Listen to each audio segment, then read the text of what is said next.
आदम से लेकर मोहम्मद रसूलुल्लाह सल्लल्लाहु अलैहि वसल्लम तक सबका मूल मंत्र एक ही था, सबका कलमा एक ही था। और दुनिया में जितनी भी कौमें, जितने भी जमातें हैं, जितने भी गिरोह हैं, हर जमात और हर गिरोह के अंदर जिंदगी को गुजारने के उसूल बताने वाले जरूर आए हैं। आइए कुरान क्या कहता है, कुल या अहलल किताबी तालौ इला कलिमतिन सवाइम बैनना व बैनकुम। आए मोहम्मद सल्लल्लाहु अलैहि वसल्लम, आप ऐलान कर दीजिए, अनाउंसमेंट कर दीजिए, बता दीजिए दुनिया वालों को, लोगों को, यहूद और नसारा को, अहले किताब को बाखबर कर दीजिए और उनको मुतला कर दीजिए कि आओ आए अहले किताब, आए किताब वालों, आए तौरात वालों, जबूर वालों, इंजील वालों, आए यहूद और नसारा, तालौ इला कलिमतिन सवाइम बैनना व बैनकुम। आओ एक ऐसे कलमे की तरफ, आओ एक ऐसे मूल मंत्र की तरफ, आओ एक ऐसे कलमे की तरफ जो हमारे और तुम्हारे दरमियान बराबर है। आदम से लेकर मोहम्मद रसूलुल्लाह तक सबका कलमा एक, सबका मूल मंत्र एक। नूह अलैहिस्सलाम जब इस दुनिया में आए तो कलमा पढ़ा जाता था, ला इलाहा इल्लल्लाह नूह रसूलुल्लाह। मूसा इस दुनिया में आए तो कलमा पढ़ा जाता था, ला इलाहा इल्लल्लाह मूसा रसूलुल्लाह। ईसा जब इस दुनिया में आए तो कलमा पढ़ा जाता था, ला इलाहा इल्लल्लाह ईसा रसूलुल्लाह। मोहम्मद रसूलुल्लाह जब इस दुनिया में आए तो कलमा पढ़ा जाता था, ला इलाहा इल्लल्लाह मुहम्मद रसूलुल्लाह।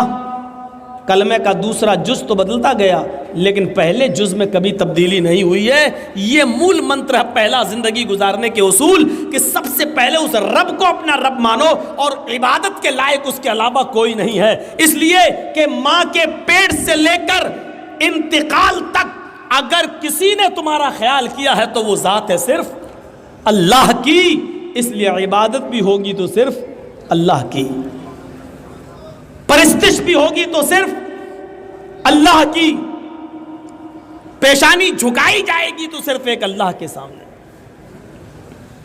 सबका मूल मंत्र एक ही रहा। हर आने वाले नबी ने आखिरी नबी के बारे में भी बता दिया। और अल्लाह कहता हुआ, लक़द बअसना फी कुल्लि उम्मतिन रसूलन, हमने हर उम्मत के अंदर, हर कौम के अंदर एक रसूल भेजा है, एक सचेत करने वाला भेजा है, एक डराने वाला भेजा है। हर कौम के अंदर, हर उम्मत के अंदर एक रसूल आया। वलिकुल्लि कौमिन हाद, हमने हर कौम के अंदर एक डराने वाला भेजा है, जिंदगी के उसूल बताने वाला भेजा है। वो तुम्हें बताएगा कैसे उठो, कैसे चलो, कैसे शादी करो, कैसे खाओ, कैसे पियो, क्या खाओ, क्या पियो, कैसे सो। ये सारी चीज़ें तुम अपनी मर्जी के मुताबिक नहीं कर सकते हो। जिसने ज़िंदगी दी है उस ज़िंदगी देने वाले की मर्जी के मुताबिक होंगी। और अल्लाह रब्बुल आलमीन ये सिखाने के लिए अंबिया किराम और पैगंबरों को इस दुनिया में भेजता रहा है। और उस सिलसिले की आखिरी कड़ी ख़त्म हो जाती है जनाबे मोहम्मद रसूलुल्लाह सल्लल्लाहु अलैहि वसल्लम के ऊपर। ऐसे करो, ये बताएंगे, इनके मुताबिक जिंदगी गुजारो, क्योंकि इनको मैंने भेजा है जिंदगी के उसूल बताने के लिए, जिंदगी के ज़ाब्ते बताने के लिए। इसलिए आप देख जाइए, हिंदू धर्म के अंदर 18 पुराण हैं, 18 पुराण। उनमें 3 पुराण बड़े मशहूर हैं, श्रीमद् भागवत महान पुराण, कल्कि पुराण और भविष्य पुराण। कल्कि पुराण और भागवत पुराण के मुताबिक इस विश्व में, इस दुनिया में 64,000 नबी आए हैं। कितने? 64,000, 64,000 नबी आए हैं। और हमारे यहाँ बहुत से उलमा से सुना होगा, मौलवियों से, कहते कम उबेश 1,24,000। तो इससे अंदाज़ा लगता है कि नबियों की बहुत ज़्यादा तादाद हमारे यहाँ पर भी है और नबियों की बहुत ज़्यादा तादाद का सबूत उनके यहाँ पर भी है। लेकिन मेन चीज़ ये है कि 24 जो नबी आए हैं, 24 वेदों में, पुराणों में, वो बड़े नबी बताए गए हैं और वही 24 नबी कुरान में भी आए हैं। वेदों में 25वें नबी को सबसे बड़ा नबी बताया गया है, कुरान में भी 25 नबियों का जिक्र है। यानी 25वें नबी सबसे लास्ट में, आखिर में आएंगे। 25 नबियों का नाम वेदों में और 25 नबियों का नाम कुरान में। लेकिन लास्ट में और अंत में जो आएंगे उनका नाम वेदों में क्या आता है और हमारे यहाँ उसका नाम क्या आता है, ये चीज देखने के लायक है।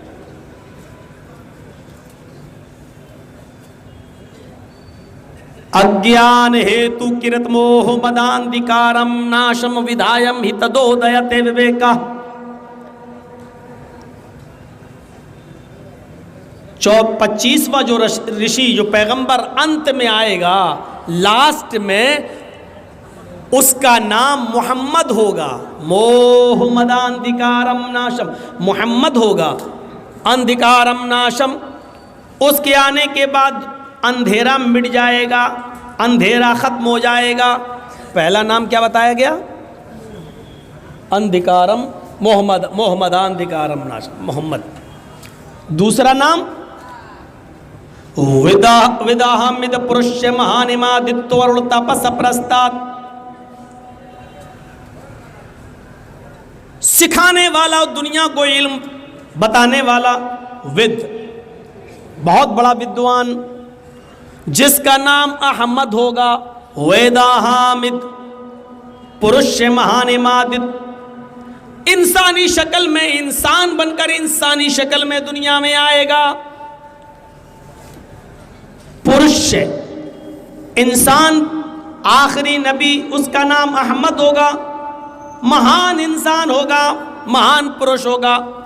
पुरुष महानिमादित्य वरुण तपस, महान पुरुष बनकर इस दुनिया में आएगा। जब वो इस दुनिया में आ जाए तो उसी की कुटिया में चले जाना, उसका नाम अहमद होगा। दूसरा नाम क्या बताया गया? अहमद। पहला नाम मोहम्मद, दूसरा नाम वेदों में क्या बताया गया? अहमद। तीसरा नाम तथस्तु शंभल गिराम में, सो तो स्वाजीव जाता है, वो शंभल गिराम में आएगा, यानी मक्के में। सो तो सुआ जीव जाते हैं, ऊंची जगह पर खड़े होकर लोगों को भाषण देगा, लोगों को सुनाएगा, अच्छी बातें बताएगा, यानी मिंबर पर खड़े होकर लोगों को खुतबा देगा। ऊंची जगह पर खड़े होने का मतलब मिंबर, मिंबर पर खड़े होकर लोगों को खुतबा देगा, अच्छी बातें सुनाएगा। मंगलाचार्य बहुला पापिता विभज्यता, उसके आने के बाद नेकियों के काम होना शुरू हो जाएंगे और वो पाप ताप को मिटा देगा। पापिता विभज्यता, वो गुनाहों का मिटाने वाला होगा। तीसरा नाम गुनाहों का मिटाने वाला। अल्लाह के नबी ने अपने जो नाम बताए, मुस्लिम शरीफ की हदीस पढ़िए, अल्लाह के नबी कहते हैं इन्ना ली अस्मान, मेरे चंद नाम है। अना मुहम्मदुन, मेरा एक नाम मोहम्मद है। वाना अहमदु, और मेरा एक नाम अहमद है। मेरा एक नाम मोहम्मद है, मेरा एक नाम अहमद है। व अनल माही, और मेरा एक नाम माही, मिटाने वाला। यमहुल्लाहु बिल कुफ्र, अल्लाह मेरे जरिए कुफ्र को मिटाएगा। मेरा एक नाम कुफ्र को मिटाने वाला, गुनाहों को मिटाने वाला भी है। वेदों में जो नाम बताए गए हैं वो नाम हदीस में भी अल्लाह के नबी बता रहे हैं कि मेरे ये नाम हैं, मेरे ये नाम है। अब आप देखिए, कलमा सबका एक। अभी तो मैंने मूसा, ईसा का, नूह का कलमा बताया। अथर्ववेद का 20वां कांड पढ़ेंगे तो हिंदू भाइयों का भी यही कलमा है। ला इलाहा हरण पापन इल्लल्लाह परम पिदम, त्वं जो चाहिन स्वर्ग तो जपे नाम मुहम्मदम। पंडित मरने से पहले अपने बेटे से कहता है, हाय मेरे बेटे, हाय मेरे पुत्र, अन कहीं पढ़ लेना। मरने से पहले ये वर्ड पढ़ लेना, ला इलाहा हरण पापन। जब तू ला इलाहा पढ़ लेगा तो तेरे पाप हरण हो जाएंगे। ला इलाहा हरण पापन इल्लल्लाह परम पिदम। ला इलाहा इल्लल्लाह पढ़ लेना, तेरे सारे पाप मिट जाएंगे, तेरे सारे पाप खत्म हो जाएंगे। अल्लाह के नबी ने क्या फरमाया, इन्नल इस्लाम यहदिमु मा कान क़ब्ला। इस्लाम ले आओ।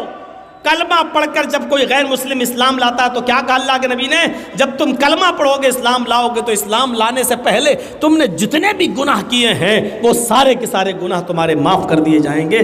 शर्त यह है कि सिद्क़ दिल से इस्लाम कबूल करो। इन्नल इस्लाम यहदिमु मा कान क़ब्ला। यहां नजर डालिए आप और देखते जाइए, हिंदू धर्म का भी यही कलमा है, ला इलाहा हरण पापन इल्लल्लाह परम पिदम।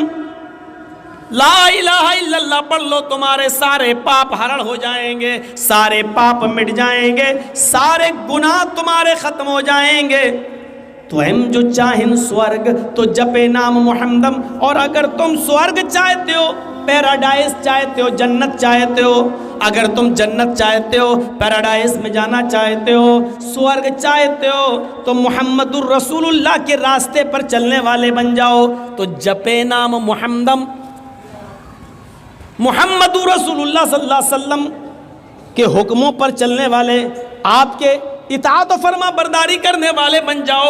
मोहम्मद साहब की बात मानकर उस पर अमल करने वाले बन जाओ। ये हिंदू भाइयों का भी कलमा है। और वो तो आपने 50 बार सुना होगा, एकम ब्रह्मा द्वितीय नास्ते निनास्ते किंचन। इसको मैं बोल नहीं रहा हूं क्योंकि 50 बार आप सुन चुके होंगे। एक ही ब्रह्मा है, इस ब्रह्मांड का रचयिता और रचनाकार एक ही है, दूसरा नहीं है, बिल्कुल नहीं है ही नहीं, कतई नहीं। ये सारी चीज हमें बतला रही हैं कि जिंदगी जिसने दी है वो हमसे क्या चाहता है, जिंदगी को किसके उसूलों पर हमें चलाना चाहिए। अगर हम जिंदगी अपने मनमाने तरीके से चला रहे हैं तो अभी मैं कल कलियाचक में सुल्तानगंज में प्रोग्राम था, वहाँ लोगों ने बताया मुझे और वहाँ तकरीर हुई।